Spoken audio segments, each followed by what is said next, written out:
What's going on, everybody? Cleepus Tech here, coming back at you with another video. In this video, we're going to be doing a quick comparison between the T-Mobile Revvl 6 Pro and the T-Mobile Revvl 6, and basically going over whether or not it's worth spending an extra $50 or so and getting the Pro version of this phone, or if the regular T-Mobile Revvl 6 is going to be good enough for you. Now, before we go any further, as always, I do want to remind you to hit that subscribe button, and if you want to learn more about either phone individually, I will be linking to several other videos about each of them in the description, as well as some information about pricing, availability, and some of my favorite smartphone accessories. But with that being said, let's get into it. So with the T-Mobile Revvl 6 Pro, we're getting a 6.82-inch IPS LCD display with a 720p resolution, a PPI of 263, and an aspect ratio of 20.5:9. With the regular T-Mobile Revvl 6, we're getting a 6.52-inch IPS LCD display with a 720p resolution as well, a PPI of 269, and an aspect ratio of 20:9. So in general, in a lot of ways, these displays are pretty much the same. They have the same resolution, same display technology, pretty much everything is the same except the size and dimensions. At 6.82 inches versus 6.52, the T-Mobile Revvl 6 Pro is quite a bit larger, and with the 20.5:9 aspect ratio versus 20:9. With the Revvl 6 Pro, we're also getting a slightly taller and more narrow form factor, so if you're doing something in landscape mode like watching a video for example, you're going to get a more immersive experience, and if you're maybe browsing the web, reading, using social media, stuff like that, you'll be able to fit more content on the screen without having to scroll as much. But again, aside from that, the displays are pretty much the same. The quality maybe isn't really the best, but for what they are, both of them definitely being rather affordable devices for more moderate use, they're really not bad. But that being said, of course, if you're going to be on your phone a little bit more, then the Revvl 6 Pro, being so much larger and again having slightly better dimensions, is probably going to give you a better experience overall. Now for storage, with the T-Mobile Revvl 6 Pro, we're getting 128GB of internal storage with microSD card expansion, and with the regular Revvl 6, this phone has 64GB with microSD card expansion as well. So definitely quite a difference here. On one hand, with the regular Revvl 6, honestly in general, 64GB really isn't bad, and if you're more of a moderate to light user, as long as you're mindful of what you're putting on your phone, and you make sure to use a microSD card whenever you can, you will most likely at least get by here. On the other hand though, with the T-Mobile Revvl 6 Pro, 128GB is definitely a lot of storage, so if you're putting more stuff on your phone, maybe you have a bunch of apps, especially stuff like games that tend to take up a little bit more space, then the T-Mobile Revvl 6 Pro with 128GB having double the space of the T-Mobile Revvl 6 is definitely going to be a much better choice. For security features, both phones do have face unlock, and they both have fingerprint scanners right here on the power keys.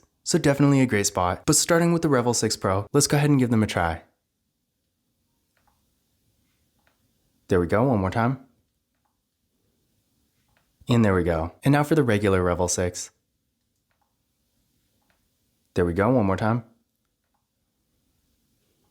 And there we go. So as you can see, they worked real well, no issues at all. And again, both phones do have face unlock too, so if you want to use that instead, you always can. Now for the camera setups, there is definitely quite a big difference here. With the T-Mobile Revvl 6 Pro, we got a 16-megapixel front-facing camera. Then on the back, we got a quad camera setup with a 50-megapixel main camera, a 5-megapixel ultra-wide camera, a 2-megapixel macro camera, and a 2-megapixel depth sensing camera. With the regular Revvl 6, we got a 5-megapixel front-facing camera, and then on the back, we got a triple camera setup with a 13-megapixel main camera, a 2-megapixel macro camera, and a 2-megapixel depth sensing camera. So as far as features go, you can definitely tell there is quite a difference here. Both phones do have pretty good camera setups, but again, keep in mind, the Revvl 6 Pro does have an ultra-wide camera, and the regular Revvl 6 doesn't. So if you do want that feature, then definitely keep this in mind. In addition to this, as far as the actual photo quality goes, the Revvl 6 Pro does have a huge advantage here. So in general, if you're taking a lot of pictures and you want things to look a bit nicer, the Revvl 6 Pro is definitely going to be a much better choice. But that being said, with the regular Revvl 6, the quality isn't really bad, and at least this phone does have a macro camera. So if you're really just taking a few photos here and there, but in general, the camera isn't really that important to you, then honestly, the camera you get with the regular Revvl 6 is still going to get the job done just fine. Now for video, both phones do have a max recording quality of 2K in the rear camera and 1080p in the front, so for what they are, definitely not bad. No 4K unfortunately, but honestly very few phones in this general price range can record in 4K anyway, so it's not really that surprising. But again, the bottom line here is, if you're really taking a lot of photos and the features and quality are important to you, the Revvl 6 Pro is definitely going to be a much better choice. But if you're not really into that kind of thing, then the regular Revvl 6 is going to be just fine, because at the end of the day, although it doesn't have an ultra-wide camera, and the photos it takes in general are still not going to be nearly as good as the Revvl 6 Pro, it's still not terrible, and for the occasional social media post, things are still going to look just fine. Now when it comes to the RAM and processor, these phones actually have the same processor with the MediaTek Dimensity 700. The only difference here is that the Revvl 6 Pro is getting 6GB of RAM, and the regular Revvl 6 is getting 4GB. But again, other than that, they do have the same processor, and in my experience, you're not really going to see a huge performance difference. This is kind of too bad, because you would think the Pro version of a phone would be at least least kinda noticeably faster. I don't know, that might just be me. But I feel like when you have a regular version of a phone and a Pro version, the Pro version should not only be a little bit more premium with slightly better features, but it should also have at least a little bit better performance. But again, instead, between the two, despite the difference in RAM, the general performance between these two phones is going to be roughly the same. Now that being said, for what they are, I do think these phones are decently fast. Sure, of course, compared to a much higher end device, they are going to seem like pretty entry-level phones, but for more basic activities like web browsing, social media, watching videos, stuff like that, either phone will get the job done. And as long as you're not going to be on your phone all day or doing more demanding activities, then I do think with either phone, you will get a good experience. Now I did run Geekbench 5 benchmark tests on both of them, and here are the scores I got. So again, as you can see here, basically the same, not really any significant difference. So yeah, no matter which of these phones you get, the performance is roughly going to be the same. That being said though, I do recommend running this test on your current phone and comparing your results to these, and that's going to give you a better idea of whether or not one of these phones is going to be an upgrade for you, because depending on what you're coming from, they may or may not be. Now for the batteries, these two phones are almost the same, but the Revvl 6 Pro does have a slight advantage with a 5000 mAh battery supporting 15-watt fast charging versus a 4500 mAh battery with the regular Revvl 6. And this phone also does support 15-watt fast charging, so as far as the charging speeds go, there's not going to be a difference there. Now the difference in battery life here isn't really going to be huge. It's not like the Revvl 6 has a small battery, but at the same time, between the two, if you want the best battery life possible, and that's really a priority for you, then of course, the Revvl 6 Pro will be the way to go. That being said though, again, with a 4500 mAh battery, the regular Revvl 6 does still have a pretty good battery, so if you do want a phone that has good battery life, you're really not going to go wrong either way. That being said, another difference here is that the Revvl 6 Pro actually does have wireless charging, which is not a feature you see every day in a phone like this, so definitely keep this in mind as well. As for the software, both phones do have Android 12, so not bad at all. I'm not 100% sure if they're going to get Android 13, I'm guessing they eventually will, but at least with Android 12, we are getting something decently newer here. Another thing to keep in mind here is that the Revvl 6 Pro does have NFC, whereas the regular Revvl 6 doesn't. So if you like to make contactless mobile payments using Tap and Pay, then you're definitely going to want to go with the Revvl 6 Pro. Now honestly, for some people, if you don't really use Tap and Pay, this is not really going to be a big deal at all. But in this day and age, since contactless mobile payment services are really more popular than ever, I feel like if you really want to future-proof things, getting a phone that has NFC is definitely a good idea. But that being said, of course, again, if you really just don't care about Tap and Pay, then this is obviously not going to matter either way. But again, if you do care about NFC, then keep in mind, between the two, the Revvl 6 Pro is the one that has it. So in conclusion, is it worth spending the extra money and getting the Revvl 6 Pro, or is the regular Revvl 6 going to be good enough? In general, I feel like in almost every situation, the Revvl 6 Pro is going to give you a lot more value for the money. Now there are a couple different reasons for this. First of all, most likely, between these two phones, price is really not going to be a big deal. Even at full price, the T-Mobile Revvl 6 goes for around $169, and the Revvl 6 Pro is going for around $219, so really just around $50 more. And for the extra features you get with the Revvl 6 Pro, I feel like it's definitely worth it. Another thing to keep in mind here is that with the deals Metro and T-Mobile typically offer,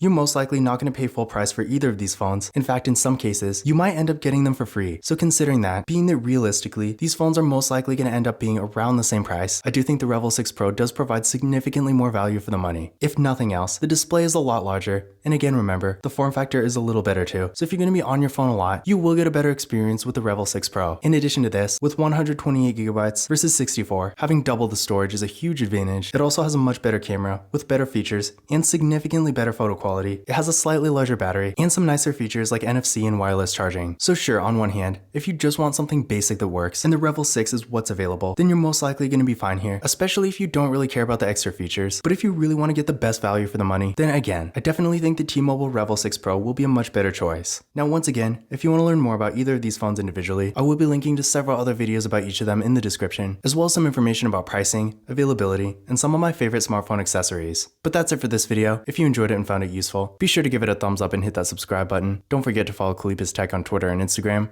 And as always, I will see you in the next video.